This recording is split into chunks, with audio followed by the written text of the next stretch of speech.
Tonight's edition of Newsnight, lawyers for embattled former Maslock boss convinced the state will struggle to prove 80 counts of stealing and causing financial loss to the state case brought against her as hearing begins. The more charges you bring, the more difficult you have to prove all. Because every single charge must be proved. You don't just put it there.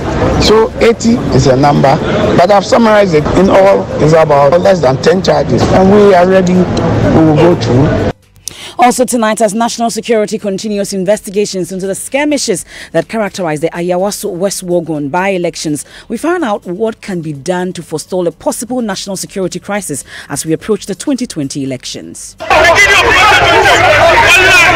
Listen again. Translated as the beginning of 2020, I swear to God. We'll bring you some analysis and hear from former President Rawlings, who is cautioning perpetrators of violence. Also in this edition, health experts are warning that more and more young people are contracting neck cancers. The reason? Engaging in oral sex. In young people. Okay. Before, you used to have head and neck cancers occurring more in like middle age or 60-year-old and above. But now young people are contracting the HPV through oral sex and all kinds of things. And in business, 5 local banks to receive recapitalization cash from the Ghana Amalgamated Trust from next month. Later in sports, the Black Satellite get their Africa Youth Championship campaign off to a flying start after win over Burkina Faso. And it's official, there's no Valentine's Day if you and your partner are not attending the Joy FM Lovers Dinner Dance with Kojo Enchi at the Kempinski Hotel. We'll tell you more as the Music Man promises an intimate moment for you and your partner. Since we had the first meeting on this show, everything, I'm thinking of what I want to do.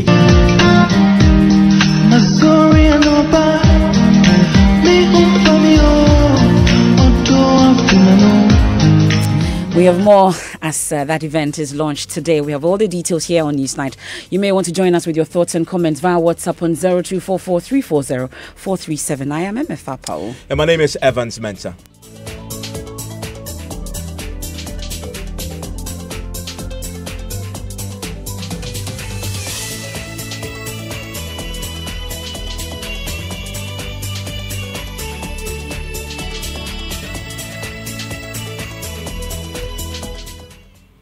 Well, she has been charged with 80 counts of stealing, causing financial loss to the state, improper payment of public funds, and contravention of the Public Procurement Act. But tonight, her lawyers insist the state will struggle to prove these counts against her. I'm talking about the former CEO of the Microfinance and Small Loan Center, Maslock, Sedina Tamaklo Ationu, who today was granted a 5 million cedi bail with 2 shorties by an Accra High Court. My colleague Raymond Aqua was in court and filed this report. The former Maslock boss was charged together with former operations manager of the center, Daniel Azim, who was granted a 1 million Ghana cedi bail with 1 surety. According to the charge sheet, the two willfully caused financial loss to the state contrary to sections 23(1) and 179A of the Criminal Offences Act 1960 Act 29. The two were put before the Financial Division of the High Court on Monday, February 4, where the former CEO's lawyers argued that she deserved bail because she's always honored invitations and fully cooperated with the investigations. Both are expected to deposit their passports with the court. Speaking to Joy News after the first appearance in court, a leading lawyer for Sedina, Kojoga Adawudu, questioned the prosecution's ability to prove all the 80 charges beyond reasonable doubt. The more charges you bring, the more and the onerous tax you put on yourself to prove beyond reasonable doubt. If I look at that, basically all they are talking about stealing, willful causing financial loss, dishonestly appropriating something that belongs to the state. They are talking about the breach of the Public Financial Management Act and the Public Procurement Act, that they have not been given approval. But still, you could see that the single source sourcing they are talking about, it is still law. What they are saying, there was no approval. So they will have to come and show that all this they are saying is in place. Then we don't have anything to even say. But to put something before the court to know that what they are saying, it does not exist. That's our only duty to do. So, and you're convinced you'll sail through? Oh yes, definitely. Definitely. You know, we will look at the materials they have, then we would also scrutinize it. At the end of the day, we are happy we are here today because this started since 2017. All over the media, somebody is corrupt, somebody has stolen, somebody is a thief. All this thing, I'm sure the world will follow the trial. The case has, however, been adjourned to March 4, 2019. And that was Raymond Akwe's report. He was in court today and brought to you that report. But let's get on the phone lines now and speak to the Deputy Attorney General, Joseph Diendiok Pemka. And of course, we also have Victor Kojoga Adawudo. He's part of the team of lawyers representing Sedina Tamaklo Ationu. Thank you very much for your time, gentlemen, here on Newsnight. So I'll start with you, Joseph Diendiok Pemka. You've heard Joseph or Victor Kojoga Adawudo, for instance, saying that you have a toll order in actually proving the number of counts, that is 80 counts that you brought against Sedina Tamaklo Ationu. For him, he thinks that he's even brought the number down to 10. I know you would say you will not argue your case out on radio, but are you able to prove all counts? Well, thank you very much. Thanks to your many listeners and my brother on the good evening, Kojo. First of all, let me say that I have listened to Kojo's comments and they are in good taste. He's not out of order. He's a very senior lawyer. He knows that we are not supposed to discuss the merits of the matter. And carefully, he has done just that. And I think that that's a very positive response going forward. First, let me say that we have brought the charges against the backdrop of documentation before us and upon a careful review and scrutiny of whatever we have as the facts and set of information before we came to court.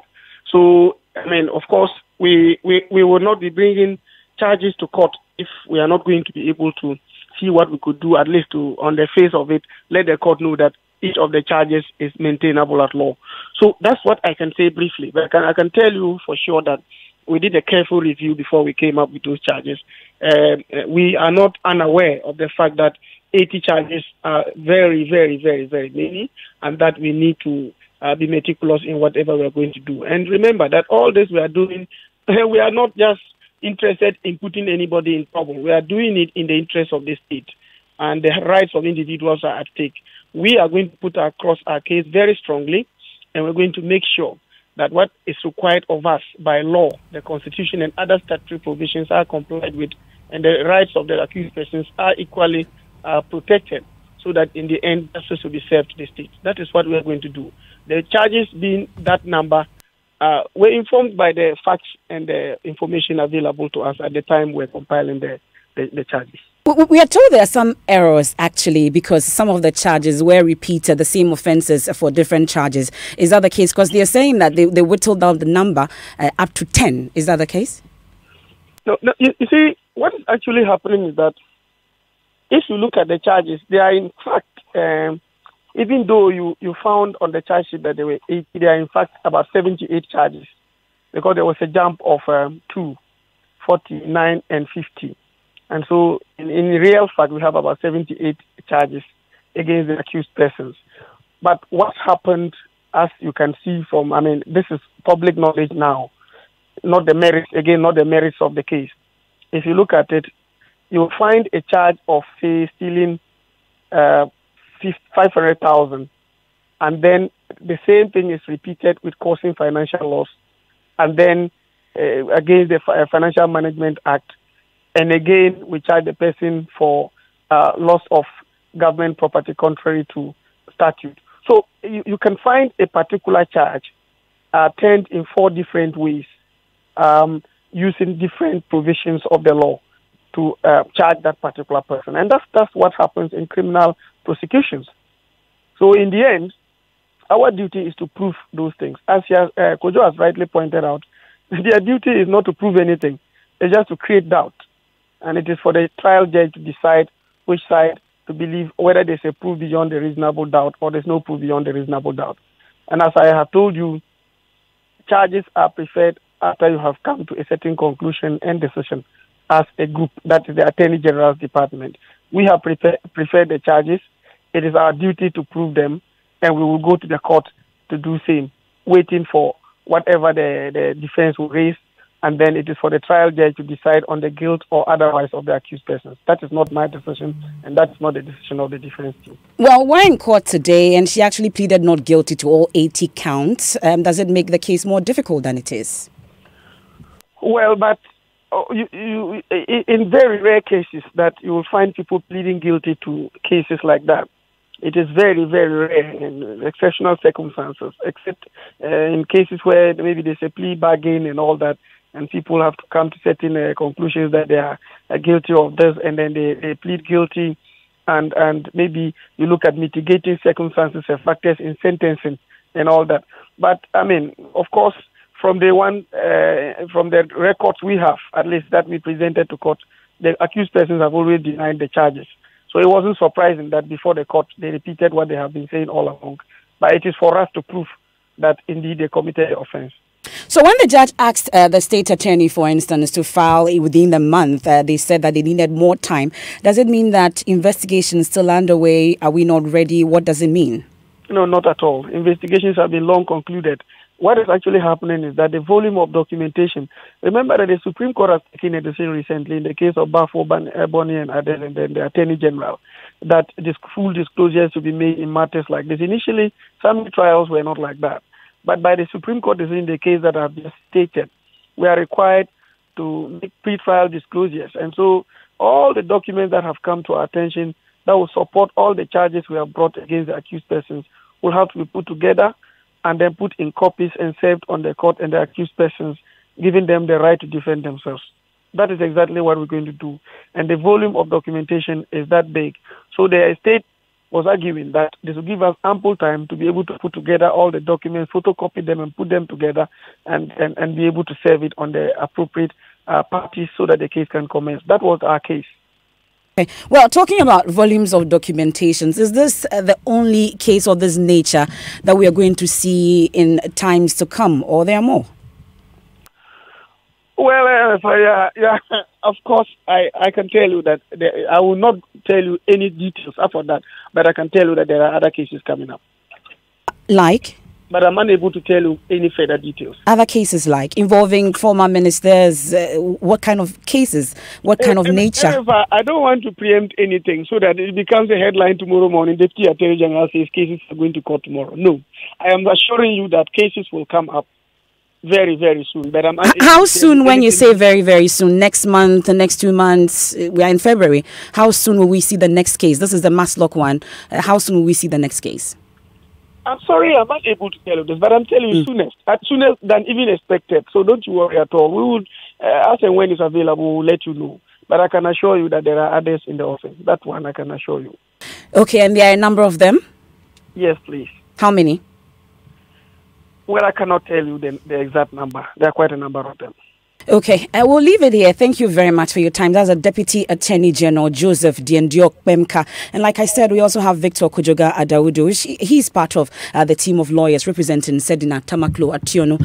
They were in court today, and he also joins us on the line. We are grateful for your time, Mr. Kojoga Adawudu. So have you been able to meet the bail terms now? Yeah. Good evening, MFA, and it's a pleasure having me. Hello, MFA. I'm asking if you've been able to meet the bail terms. As the last time we spoke, you were still in the process. Is it done? Oh, yes. Bail has been done. We've been able to meet the condition and terms. So, we've dispatched, we've left the court and everybody is at its place of abode. So in your previous interview with my colleague Raymond Akwa, you stated that the prosecution will have a difficult time proving the number of charges that has been brought against your client. Why do you think so? No, the only reason why I said so is that in criminal jurisprudence, any charge you prefer against somebody, there are elements of that charge that has to be proved. So those are, let's say, 80 charges. So you need to prove every specific count of, so if there's count 1, you need to prove that, and it's up to 80. So it tells you about the tax ahead of the Attorney General or the prosecution to be able to prove this beyond reasonable doubt. And that is what I said. Looking at all these 80, then that means that It's going to be a long haul. It's not just going to be something we'll go and it will end within 9 days. That's what I said, that yes, looking at it, of other charges, you need to prove the element. But I'm sure you heard the Deputy Attorney General, just before I let you off, that there are a number of cases in the offing. Does that put some kind of fear in you, in the NDC, for instance, and all? No, not really. No, not at all. You see, the prosecution, they are doing their job. An allegation which they believe that people have committed a crime or there have been infraction or breach of the law. So they are doing their job, that this is what we are looking at. One thing, having those allegations, people will speculate, especially when new government comes in, people who work, they come and say, this is an allegation, they make all sorts of, but it is for you as a prosecutor to sieve and find the information, then you can prosecute. Now, if you prosecute, it is not necessary that you want to persecute the person. You are doing your job. So we, from maybe as a lawyer, we will not also condone any public officer who appropriates money belonging to the state or to amass wealth. No. But just so we are clear, are you seeing this as a persecution and not a prosecution?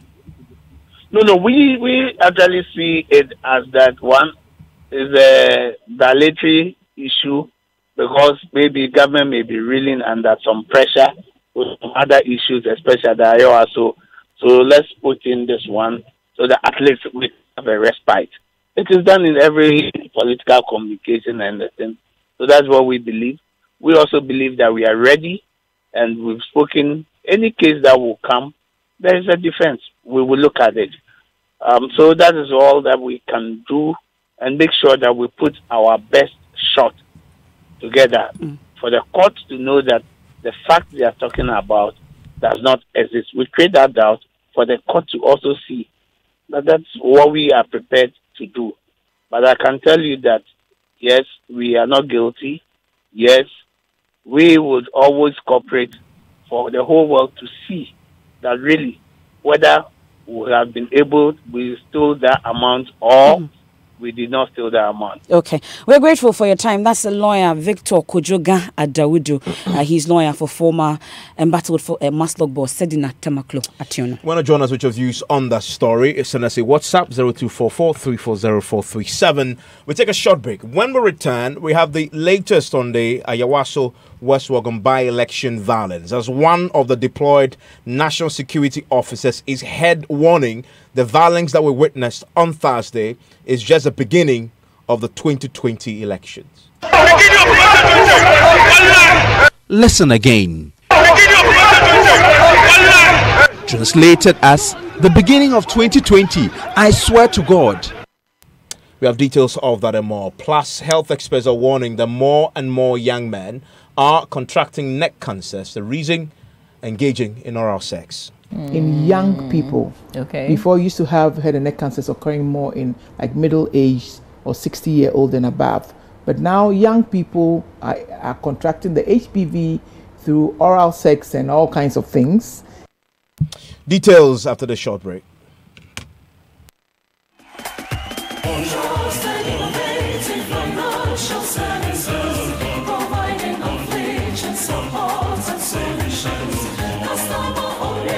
Superior services, your success our portion. Trusted, innovative financial services, providing inflation support and solutions.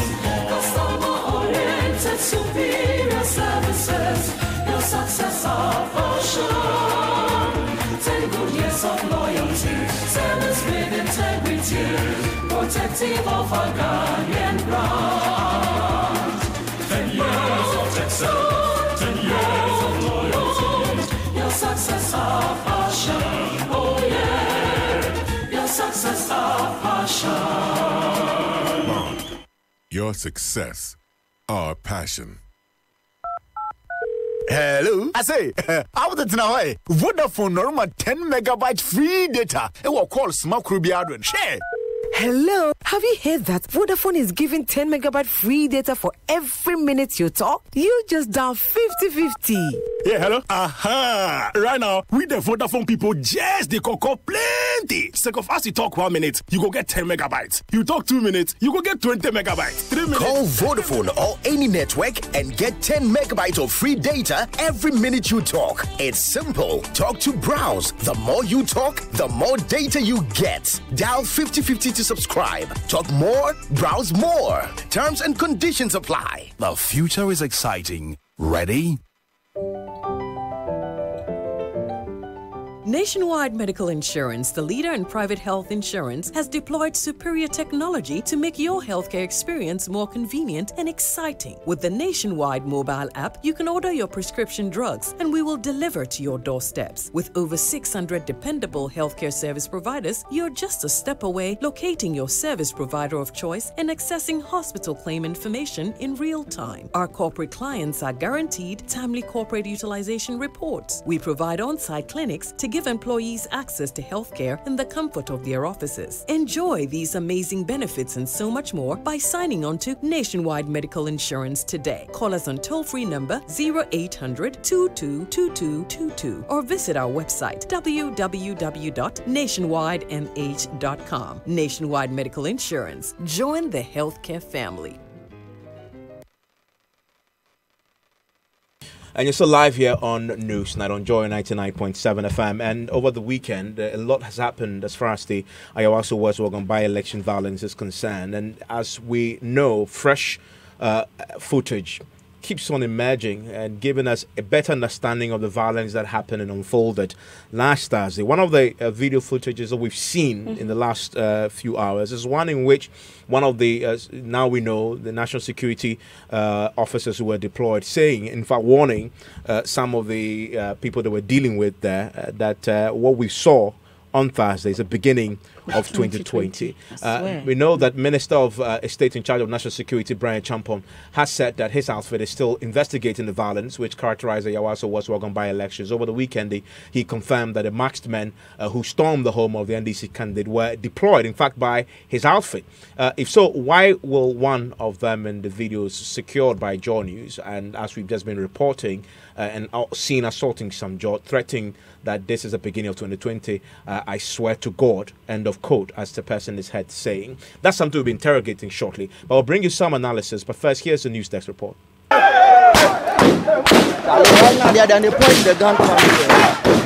This is not a war movie.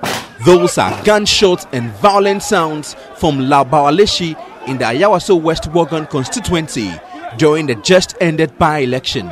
Some new videos have resurfaced showing a group of masked and well-built men unleashing raw violence on some young men. In the middle of the fray is a young man wearing a black t-shirt being kicked around in his ribs and every part of his body by about 15 to 20 well-built men. Minister of State in charge of National Security, Brian Champon, has now admitted the men are national security operatives. It's a massive operation of movement of certain things that is undesirable to the public. It's something that the operation or the information that we have, what we are tracking, has not ended. He says the men will not stop unless these undesirable things are diffused. It has not ended. When it ends and we deem it fit to let apprise the public of that information, we will. But in the middle of the chaos is the soundbite from the hooded, well-built national security operatives who assaulted Member of Parliament for Ningo Prampram, Sam George. Listen again. Translated as the beginning of 2020, I swear to God. Could this mean that party boys have infiltrated the national security officers? Could this mean that the national security operatives have a task to execute in 2020? Until the police conclude investigations, there will be more questions begging for answers.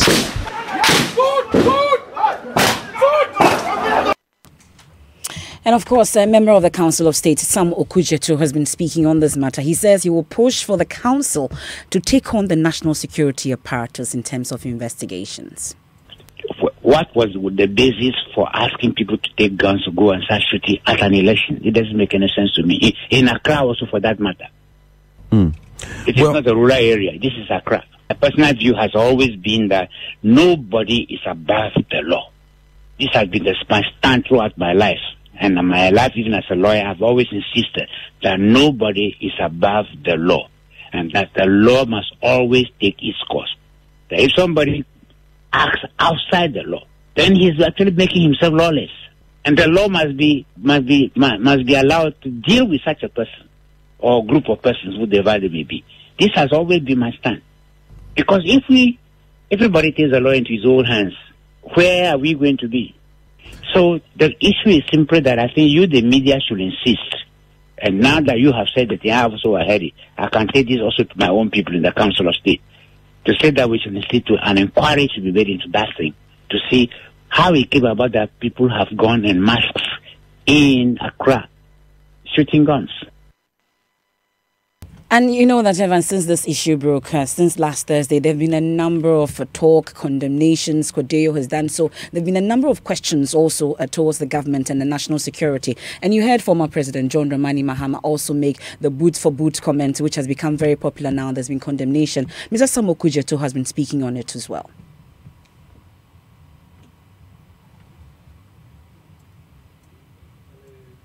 That's also his irresponsibility.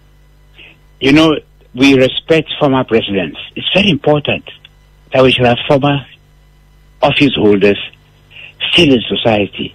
And they should look at themselves in that light. They are supposed to set the standard, the example for others to follow. And therefore, if something like this happens, the president, the former president, has access to the current president. He has access to him. This is a matter you should take up with them to talk about. And insist that the right thing be done, not to make provocative statement of that nature. Because what he's saying then is an encouragement for others, maybe in the NDC, to say that they can also behave the same way. You know that two wrongs don't make a right. You heard the lawyer Samuel Okudzeto, member of the Council of State. Well, today, former moderator of the Presbyterian Church of Ghana, Reverend Professor Emmanuel Marty, called on the president to act swiftly to end all acts of vigilantism in this country. Ernest Minu has a copy of the statement and joins me in studio. So, Ernest, he starts by talking about how he's hesitated to comment on national issues, but had to do this because of the stakes, plus the fact that he's getting tired of this. That's true. And from the fifth paragraph, he writes, "Enough is enough. We are not in a jungle state. I join many Ghanaians in totally condemning this barbaric act of violence which has dented our democratic credentials as a nation."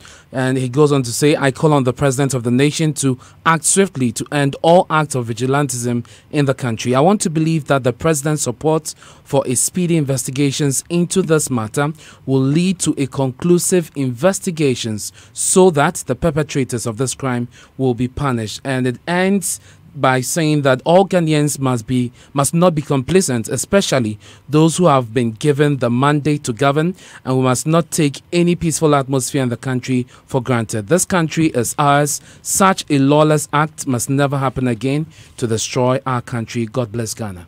And that's from former moderator of the Presbyterian Church of Ghana, Reverend Professor Emmanuel Marty. Of course, the former president, Jerry John Rawlings, also today visited some victims of the Bawaleshi violence at the 37 Military Hospital. He has a statement also. Haven't you been reading that and the former president attacks both the current government's handling of this, but also points out violence that he claims exists within the NDC as a party that he founded. First, he talks about, we know he visited one, Yaro Ishawu, who was shot in the leg and had been admitted at 37 Military Hospital. At that particular visit, he claimed and he insisted that there are people in politics who are bent on using violence to achieve their aims, and they must be prepared to answer for their actions. He goes on to state that as far as he's concerned, this has been the case since after the 2008 elections, and that we contributed immensely to laying the bed we now find ourselves in. In other words, he sees the current manifestations as, traces it back to the 2008 elections and what happens there.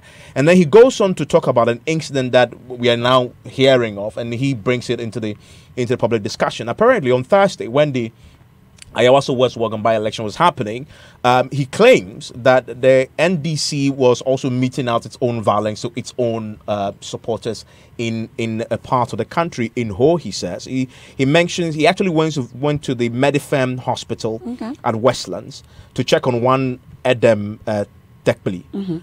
And he claims that this individual had been brutally assaulted. And I'm on a quote, it says, is a victim of our own internal violent machinery against a colleague of an aspiring parliamentarian.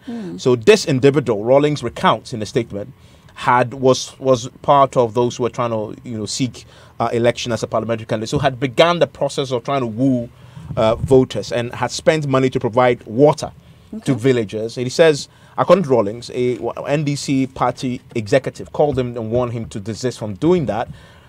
Former president claims that Adam, this aspiring parliamentarian, was then attacked at Ho at dawn on Thursday by unknown assailants who first slapped him and hit him and stabbed him 3 times. Wow. He says he was initially treated at a hospital in Ho before he later traveled to Accra for a review. He condemns both actions. We can now speak to, quickly, security analyst Dr.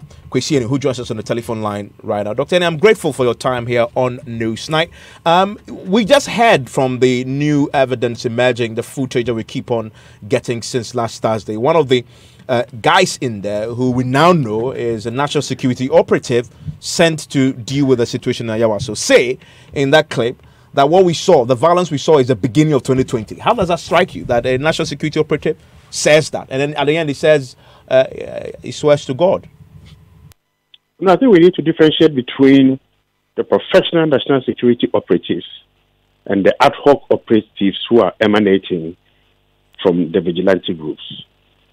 There are 2 types of operatives. Those who have just been recruited based on their vigilante activities, like the professionalism, the tact, the nuance to deal and to handle very critical situations. The reference to 2020 is not a surprise. Prior to 2016, we had 16 vigilante groups. Now we have about 27, 28 vigilante groups. Violence has become a political currency in this country. The more violent you become, the more the political leaders recognize you, and the more you are given access to power and to finances. Okay, so what is happening, or what happened last Thursday, is a precursor of what is going to happen. Now, when we tie that in to former President Mahama's statement, now that's the declaration of war. Okay, but coming from a leader of an opposition party, it is not surprising. Such excessive rhetoric that glorifies violence, okay, it is a mobilizing tactic. So we saw the NPP in opposition mobilizing accounts to seize their country back. And in doing so, not to be afraid because every single death is the same. Okay, so we need to ask ourselves, what does this increasingly violent, mobilizing language mean towards 2020? The guns are in abundance, the ammunition is there, and we see young people willing and ready to mobilize and to use the violence, and a political class that is totally immobilized. Evans, come 2020, it will not be the politicians who will call the shots. It will be the SACs who will call the shots. Anyone in the national security apparatus who covers his face, shoots ordinary citizens, and the comatose Parliamentary Committee on Defense and Interior that cannot speak demonstrates the beginning of the end. Our institutions on the security side have failed. They are failing. And I think as Ghanaians, we should raise our voices. And very finally, if these individuals that we saw in masked and very heavily armed are indeed MPP vigilante groups, that individuals who have been integrated, what do we do with them? Now that we know, at least from what you say, because they were armed to the teeth, even better armed than the proper police. They came in a proper SWAT vehicle that I haven't seen the police in before. What do you do with them? Well, they haven't been integrated. I mean, these are parallel forces within the national security apparatus who are increasingly beginning to control their political masters. But however, the National Security Minister of State, Brian Champon, says these are people that he himself deployed. They are people. No, this is just talk. He knows and I know that there's very little control from his apparatus over those boys. Let Parliamentary Committee on Defence and Interior haul him before the committee and let him demonstrate when they were recruited, how many of them, for training, who they report to. This is a parallel organization, increasingly dangerous, increasingly uncontrolled, increasingly uncontrollable. History teaches us one lesson. Liberia, Sierra Leone, Guinea, La Côte d'Ivoire started that way. We are heading down a slippery and a dangerous slope. Probably 2020. I thought even we won't get there. I see. I'm grateful that you joined us, Dr. Kwesi in sounding your warning to those in national security and in government.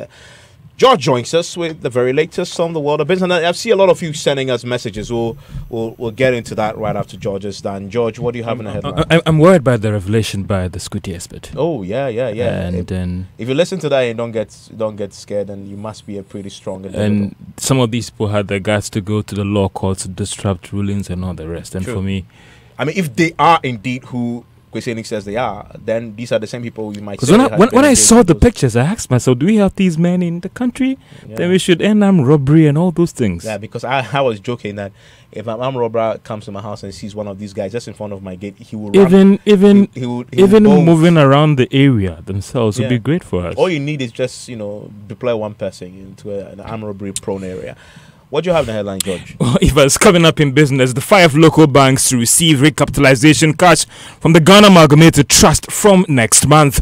And power and distribution firms take entrenched position over push for utility tariffs to be increased ahead of possible announcement this week. The business news on Newsnight is brought to you by MTN Business. Welcome to the new world of business. Kingdom Books and Stationery, your number one-stop shop for all your office essentials. And First National Bank, we are the bank that understands your business. First National Bank, how can we help you?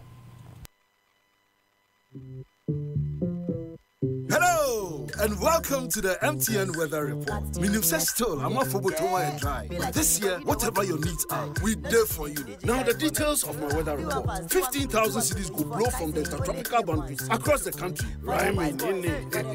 We can also see a mist of fog patches of 25,000 cities and a heavy monetary downpour of 30,000 cities. A move to more treat the dry season across the country. Now, ladies and gentlemen, everywhere you go, whether it be school fees or acquisition fees, we're there for you. Rent advance, salary advance, your sorted advance, because with MTN, we're there for you. Now keep talking, browsing, texting, and sending Momo to accumulate points and win prizes each month to cushion you this year in the MTN More For You promo. 80 dial *120#. Now check your points. We're there for you everywhere you go. Everybody make us see you do the dance. Do the dance.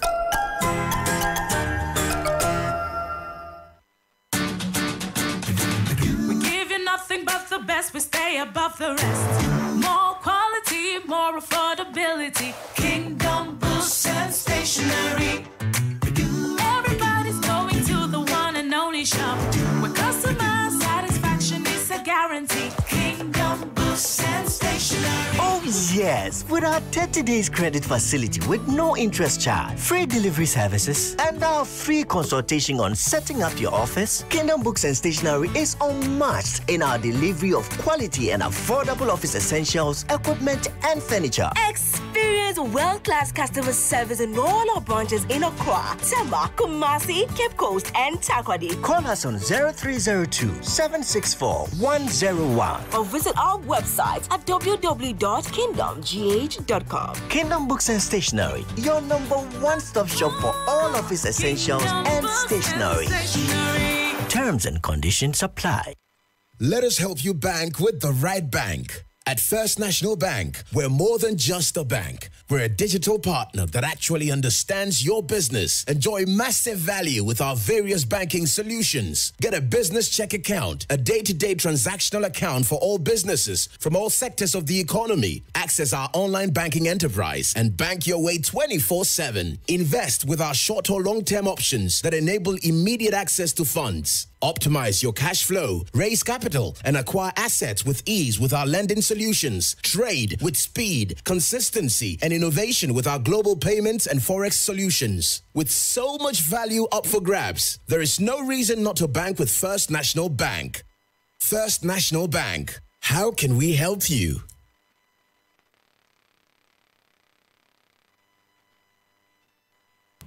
You're welcome back to Business on Newsnight. Now, the 5 local banks that are expected to be recapitalized by the Ghana Amalgamated Trust should start receiving their cash from next month. Now, that's according to the Managing Director of the Trust, Eric Otu.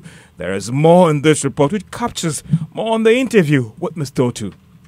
Speaking in an interview with Joy Business, Managing Director of Ghana Amalgamated Trust, Eric Otu, says his outfit is planning to raise 2 billion Ghana cedis from pension fund managers and investors. GAT, he says, is planning to pay an interest of 21% every 12 months over the next 5 years for the corporate bond. Eric Otu noted that a planned fundraising will happen from next week after the prospectus for the 5-year corporate bond is formally released. According to him, 750 billion cedis of the amount raised in the first tranche will go to support ADB, UMB, Prudential, Sahel Bank and Omnibank. 1.5 million cedis will also be advanced towards NIB to help it meet the 400 million Ghana cedi capital requirement. Managing Director of the Ghana Amalgamated Trust also tells Joy Business the disbursement of the funds to respected banks will start on time to ensure that it meets the Bank of Ghana's deadline of March 31, 2019 for these banks to recapitalize. The Ghana Amalgamated Trust also argues the funds are being invested in these banks in return for equity. This should allow the trust to have some controlling stake in these banks. Mr. Otu reveals that after 5 years, all investors with funds in these banks will get their principal plus interest paid them. According to him, government is expected to offer a 70% guarantee for bonds in terms of the principal and interest to be paid. The bonds will be traded on the Ghana Stock Exchange possibly before the close of this month. And that was a Business Desk report. And the trust is raising 750 million Ghana cedis for the 3 banks and 1.5 billion Ghana cedis for National Investment Trust. Now, commodity trading firm Isoko is forecasting some mixed outlook for commodity prices for this month. Now, that was contained in its latest commodities index report for the month of January. The index captures prices of foodstuffs in major markets across the country. The report showed that major commodities during last month witnessed some price reduction, with the exception of tomatoes, which went up by 13% and was sold at 440 per crate. Isoko was projecting that the trend experienced last month in terms of prices going down could continue. However, some might be going up this month. Now, some power and distribution firms appear to have taken an entrenched position as to pushing for an increase in utility tariffs. The Public Utilities Regulatory Commission is expected to review tariffs this week after some extensive engagement with stakeholders. But what will be an ideal rate for these companies?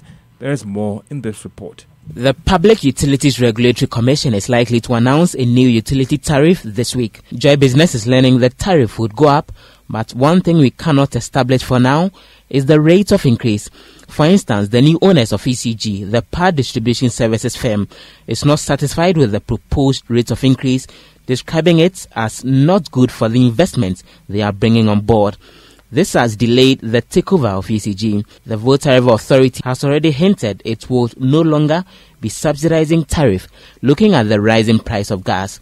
Dr. Isaac Doku is the Director of Commercial Department of the VRA. So I would say, no, there's no way VRA can cushion the price for anyone. If we go into negotiate, we're going into negotiate because we're thinking about at what price can we sell the electricity. And therefore, we need to negotiate and negotiate hard, because then our electricity prices can be competitive and we can be able to sell But looking at the current rate of inflation, the city's performance, the cost of power generation, what would be the prudent rate of increase for these power distribution firms, 10% or 20%? And what about the ability of consumers to pay?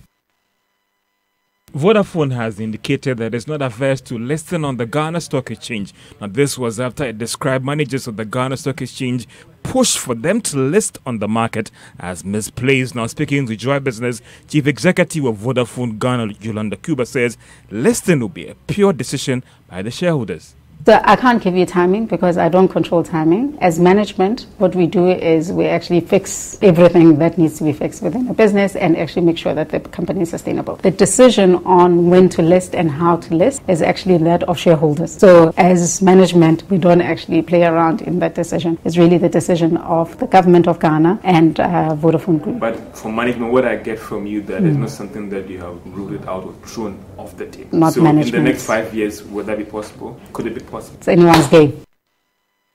Yolanda Cuba is Chief Executive of Vodafone Ghana. In a bid to help address the teeming unemployment rate in the country, Graphic Communication Group has launched its maiden tertiary business competition.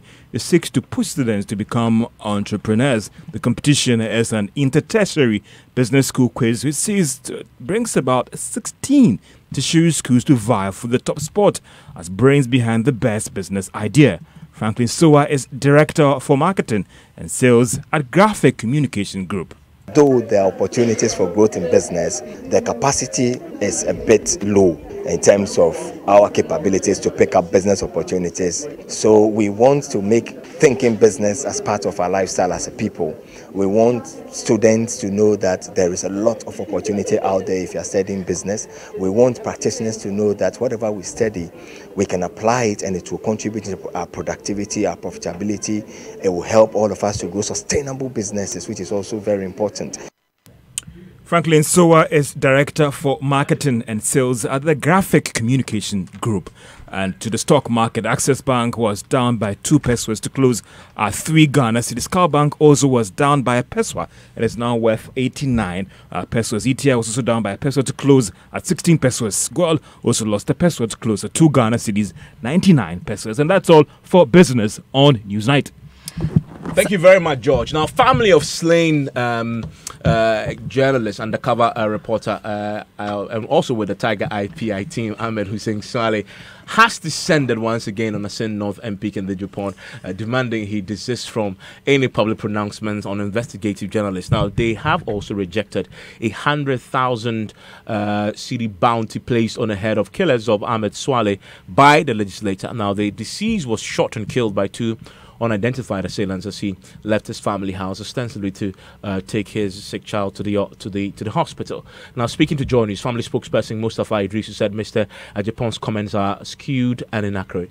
The MP for Asin Central has indicated that he paid the school fees of Ahmed Swaleh in 2012, and we are saying that it is not true. Ahmed entered the University of Ghana in 2008 and completed or graduated in 2012. Throughout that period, nobody paid his fees apart from the family. It is not true that there was a time that the Honorable Kennedy Agyapong gave Swaleh money to take care of his school fees. The second issue we raised was to the effect that he has indicated that he is putting 100,000 Ghana cedis ransom for anybody who is able to help find the killers of Swaleh. We as a family have not asked him to do that. If he wants to help, he should go give the money to the Ghana Police Service or the security agencies to support them in carrying out their investigations. When you go around and tell people that you have not regretted for what happened to Ahmed, and then later on you are putting 100,000 Ghana cedis, for what? The third issue we raised was to the effect that he goes around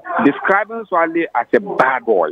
Swaleh was brought up as a good boy. Swaleh was never somebody who would engage anyone in a fight. So far, is the family satisfied with the update on Swaleh's investigations? That one is left between the family and the security services. We will not come out to update. The security services keep updating us on what is going on. Is it positive, but the briefings you are getting? We will not be able to talk about that. You have misgivings about Kennedy Agyapong's pronouncement. So what would you want him to do now? We want him to desist from talking talking about Swale. They should desist from talking about Ahmed.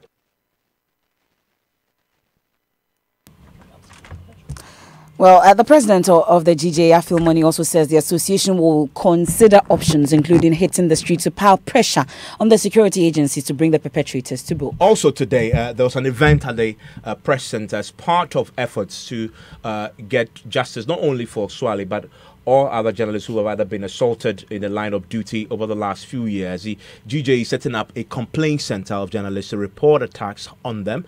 Ken Ashigbe, former MD of Graphic Communications Group. We're going to set up complaint decks throughout the region, in all regions. So just as Masa Kwesi said, so when anybody is beaten, whether there's a journalist in Chiame, my village, or it's a journalist in Accra, we will get to know it. We will track it and we'll be able to follow it. We'll be able to ask questions about it. So the GJ is going to lead that in setting up these complaint decks throughout the region. We're hoping that we can start at this month. Then on Friday, there's a funeral. We're going to hold a funeral for our brother here, and it's all to put the pressure that we're talking about, so that at that gathering we would be able to demand change and keep the issue at the forefront. So we're hoping that all of us media people, you the editors, you the owners of the media who are benefiting from the sweat of journalists who have failed to show up here, we hope that on Friday all of us will come. The journalists themselves will also be here, also be engaging with various levels of government, the executive, the judiciary, the legislature, the diplomatic corps, various civil society organizations who are interested in ensuring that there is justice done. And not justice for only Ahmed, but justice for everybody who's been beaten. Justice for how can a policeman beat a Metro TV person and we all can see his face? And up to today, nothing has happened. So all of those things we're also going to do. Next, another major thing to be able to put pressure, and remember Masa Kwesi mentioned that as well, is that solidarity. So we're going to set up a Black Wednesday. Black Wednesday. And that Black Wednesday, what we want to do is to put pressure on the government, put pressure on the security operators to be able to tell us what it is that they are doing. We are hoping that we will start, and it's Wednesday because it is the anniversary day of when Ahmed died. Yeah, that's Ken Ashigbe. And I must indicate, MFA, that this is a new approach to trying to deal with the persistent abuse of journalists that we've seen over the years. And I must declare my interest. I'm part of those who, with some single others, who believe that this approach and pressure must be put. I was supposed to be the MC today, but I could not. And Ken Ashigbe is in line with us as we begin to gather momentum on this all-important subject. Mr. Ashigbe, so can we spell out again what the objective of this new approach is? Well, you know, we in the past, when we're beaten, and it's important to know that since 4 years ago, we have the West Africa Foundation, Media Foundation has recorded over 60 attacks on journalists and media workers. So it means that we're doing like averagely one per month.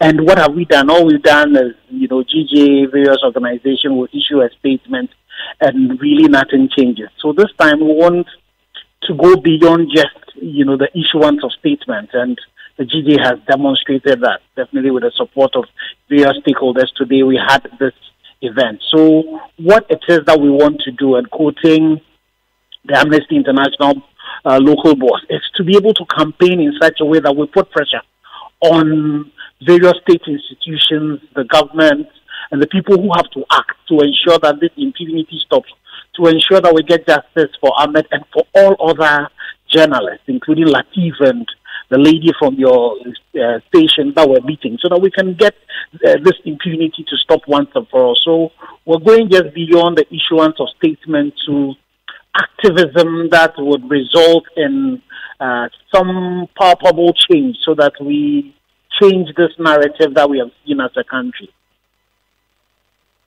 What's happening next as part of this campaign? Okay, so what's going to happen is that on Friday we're going to have a funeral for Ahmed. So there's going to be a gathering to commemorate and celebrate the life of Ahmed.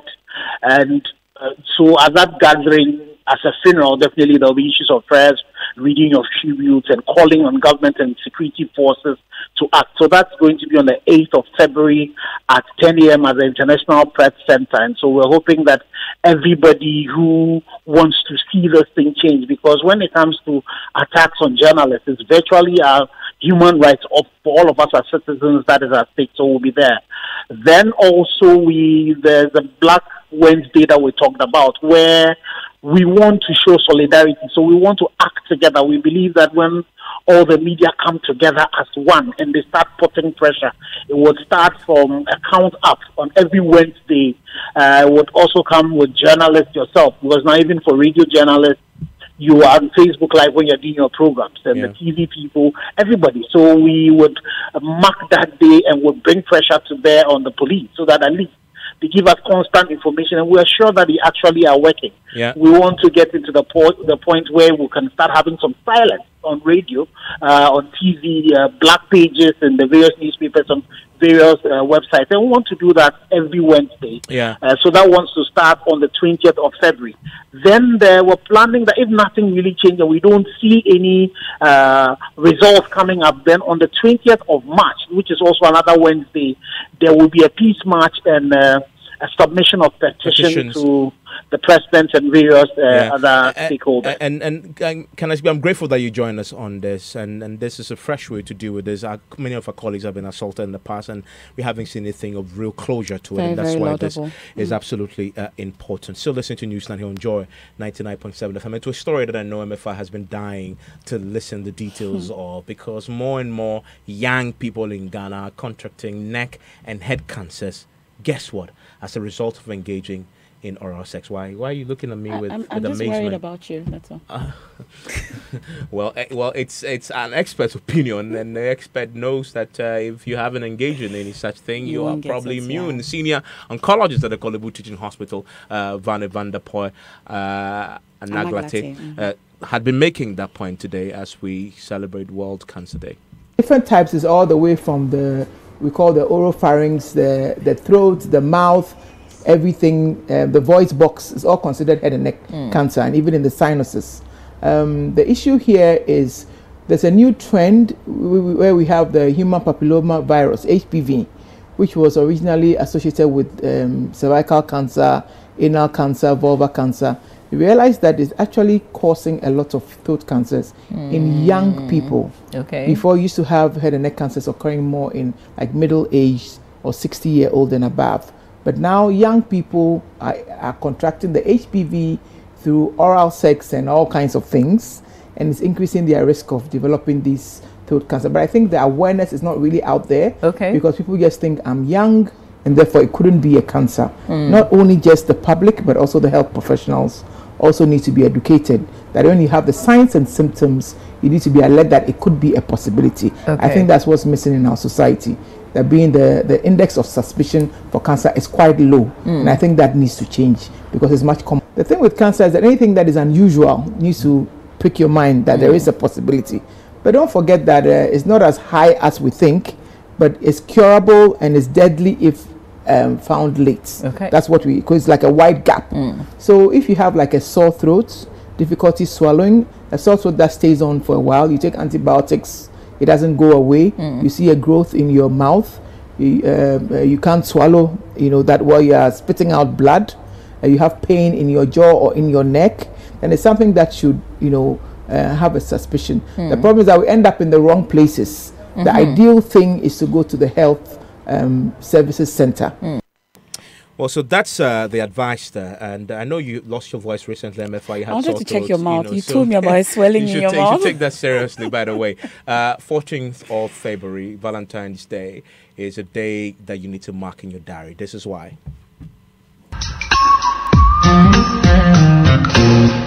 The smooth singing Kojo Enchi.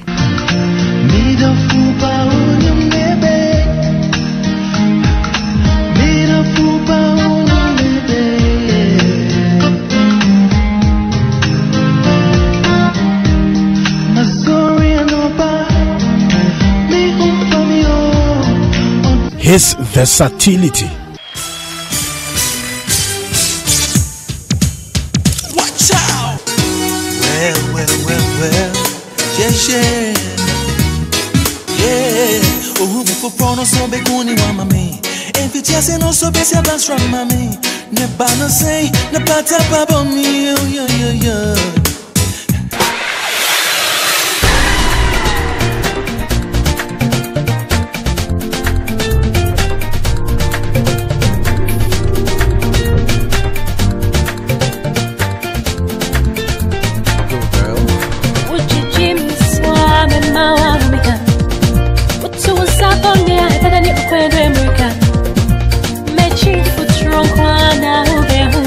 Music Man has been talking about his preparations for the show, which promises everything love has to offer. So I'm looking for the possibilities that this show will allow me, the space will allow me. It allows me to get very close to the fans. You see a guitarist standing right in front of you. So you feel that this is not some kind of playback that we are doing. He says Kempinski Hotel is the place to revamp your love on the 14th February. You are coming to a place to revamp all the things that has been lost in your relationship. And that's the Music Man, the Maestro Kojo Enchi. And it's happening at the Kempinski Hotel on February 14. That's Valentine's Day. And you know where to get your tickets at the front desk of Joy FM. It's 800 Ghana cedis. And it's not much for you and your partner and that love of your life. Make Valentine memorable this year. And I know Evans Mensah, it will be there with the wife, right? Yes, of course, yes. Of course. So you bought your ticket? I will get one. You should be there as well with your... I'm told there will be a package for singles. So we'll see about it. Okay, you're single? Yes, I am. Okay, nice to know. Nice to advert. So, I mean, you know how to get in touch and get a ticket and be part of this one-in-a-lifetime opportunity. My name is Evans Mensah. I am Emma Fapau. That's my opinion. It's coming up next with Nanan Sakwa.